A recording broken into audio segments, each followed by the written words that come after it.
Let's go from this to this using details. Okay, as far as eyeshadow palettes, I use the Morphe James Charles palette, the mini palette. Yes, I know it's old, but I just love the pigment in these. Then I use the Profusion Kaleidoscope palette. You can find that at Walmart, I believe. And then because I don't have a pastel palette, I kind of just use the lighter colors that I had, and I kind of just mix them all together to create the shade that I needed. For a rainbow palette, I would highly recommend the either Fade Into Hue or Matte About Hue from Colourpop.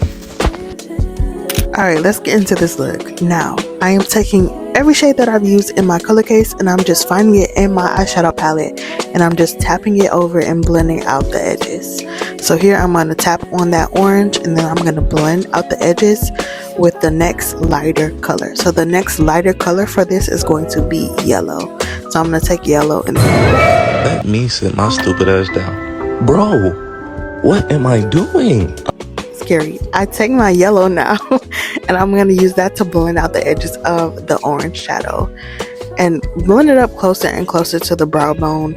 I did not have a great matte yellow, so I did the best I could. Now I'm going to go in with kind of a peachy pink color and I'm going to diffuse that into the front of my eyelid.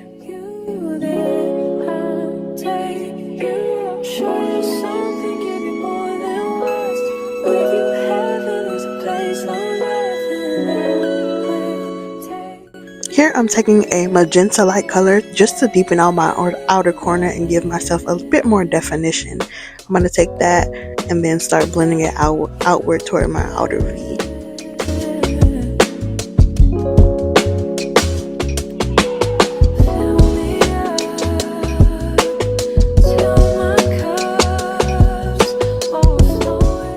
And I'm really taking my time in building this up because I feel like when you want that definition in your outer V area or V corner of your eye, you got to slowly build it up to get it just right.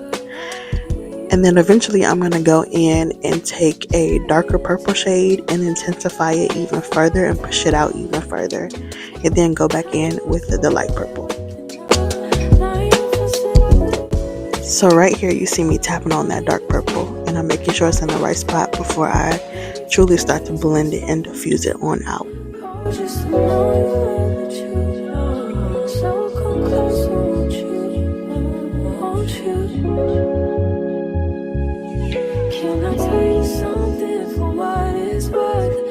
Now I'm going back in with that magenta color I used before just to reblend, rediffuse. It's a lot of back and forth between shades and brushes when you're trying to do like a abstract blending into each other look like this one. Now I'm going to take that light purple and go over my crease again. Not my crease, my lid. Middle of my lid, yeah.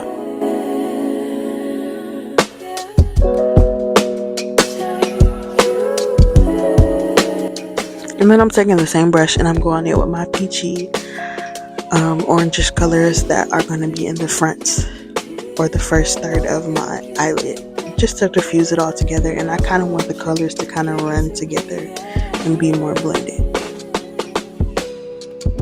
Alright, now you can see I'm losing a bit of that blue, so I'm going to take these two blue shades, mix them together, and we're going to go back in and try to intensify that blue and bring it back in.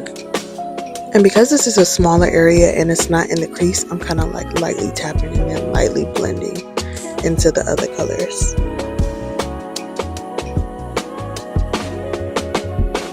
Also notice where I'm holding my brush. I'm holding my brush towards the top of the brush because I want a lighter hand. I want a lighter touch with the bristles.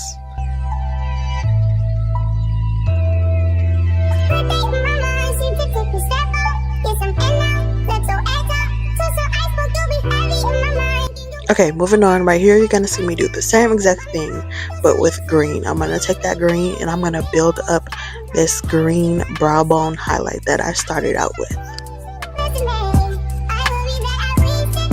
I also went over this a bit with a little bit of white just to kind of lighten it up and make it a bit more pastel. Now to help me bring this into the rest of my makeup, I'm going to take a hot pink shade and I'm going to use that just to blend it into that purple in my outer crease, but also take it underneath on my bottom lash line as well. Okay, this is mapped out, and then this is with eyeshadow. Alright, now that both eyes are done, I'm going to place my blush extremely high, almost like right up under my eye, because I want to be able to blend it into that eyeshadow that I put on my bottom lash line. Make sure that you're doing this when you're doing like very colorful, creative, blown out eyeshadow looks, because it just brings a cohesiveness to your look that wouldn't happen if you kind of lowered your blush or you placed it naturally. Okay, now that I'm all powdered up, I'm going to go back in with those under eye lash line shades, and I'm going to intensify them just to kind of clean it up and make it more uniform, more neat. If I was to redo this, I would definitely add a makeup base or a eyeshadow primer to my color case and kind of use that underneath the eyeline just to make it a bit more creamier and more comfortable for this eye area, because it can get kind of irritated quickly. But here I'm going in with the eyeshadow. I'm placing each color down, blending it in, and then I'm blending it into the next color. So whatever I did on one eye, the reverse of it is going to be on the bottom lash line.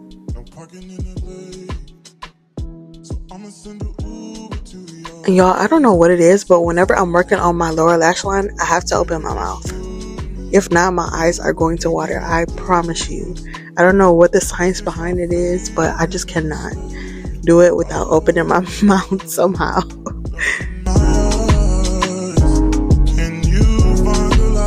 A simple black wing liner and a black dramatic lash tied this look all together. And I needed some shimmer, so I added the Fenty How Many Carats just on top. And that is it for the final look. Don't forget to like, subscribe, and share, and let me know what you think.